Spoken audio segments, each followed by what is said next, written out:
Now tell me about the book. Whose idea was that? Let me start with that. Go ahead. Let me back up on the books a little bit and something about us.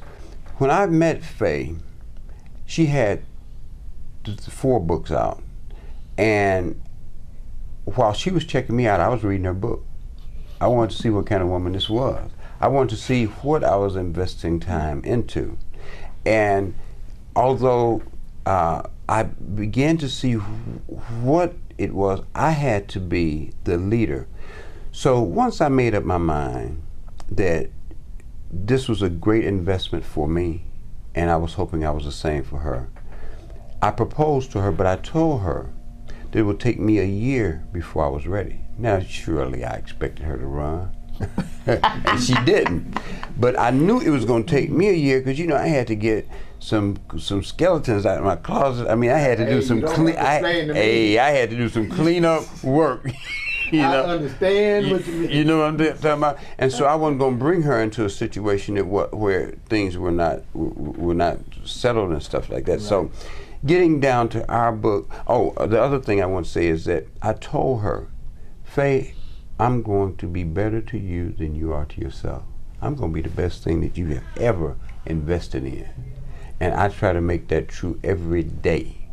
And even though it's sometimes hard, and I have a few times wanted to go back on my promise, I never have, okay? But with this book, Faye was saying, I'm going to write a book on relationships. And, you know, she was still kind of gnawing at the brothers a little bit, you know. You know, men don't do this, men. I said, wait a minute, sugar. How are you going to write a book about men and you've never been a man? And so she thought about it, and she said, well, you write the man's part. And I said, well, no, I didn't mean that. You know, I started backing up then. I said, no, I didn't mean that. I just, yeah. Oh, did she get me? And so I started praying over it and stuff, and we all have a book in us. Because the way life is, we've all undergone different experiences, and sometimes our experiences help others. So I had it in myself, okay, I'm gonna write this book and I'm gonna do this and that, and I'm gonna tell the brothers, hey brothers, it's hard to do this and that and be a man and be this and that with the women and da-da-da. But something happened. I asked Spirit to write this book through me. I never got to the women.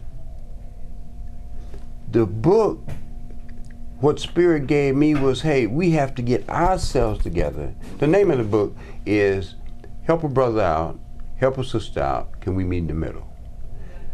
We never got to the sister part, because brothers, we got to get ourselves together, and then maybe we can meet our sisters in the middle if we have gotten ourselves to a point where we're worthy. Absolutely. And so that's how that book came out, and I was so nervous. It was my first book. Oh, I did this go right, did that go right?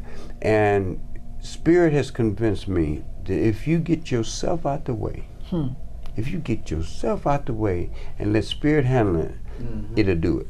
Absolutely. And so that's my tale of the book, Faye. He wrote the male's perspective, and I wrote the female's perspective. One of my favorite chapters is 380 Ways to Help a Sister Out.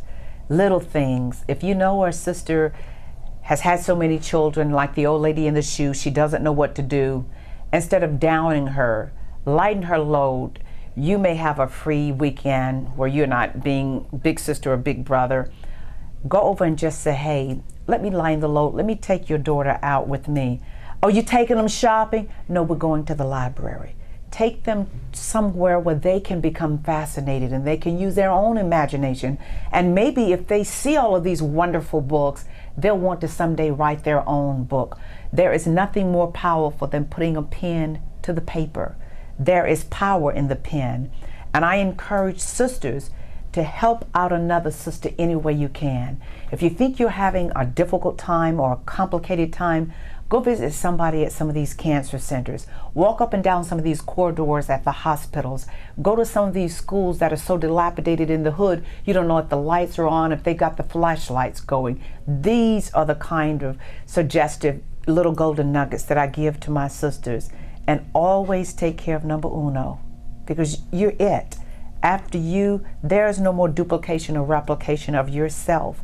And when you're loving yourself and you're not concerned about deficit and lack or if there's going to be enough, freely you give, freely you receive. What is it that you need to tell me that I haven't even thought to ask you about? I want you to encourage others to live their dream, to walk and bask in their season. See the invisible. Confess prosperity, confess victory, confess health, even when you're faced with travesties and sickness and deficit. You can have what you say. We encourage you to read all of our works. You may feel free to visit our website at www.afayeboykin.com. That's afayeboykin.com. We'd love to hear from you. I am such a proud man to be a black man.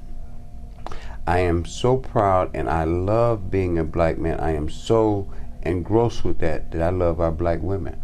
I love our black children. I even love white folks. I love everything and everybody because God has blessed me through trials and tribulations to get above the me. Brothers, you are our future. It's important that you get yourself together, and it always comes from within out. It's not from without in. You don't just step outside and it's a new car out there. It has to come from here. It's an ideal.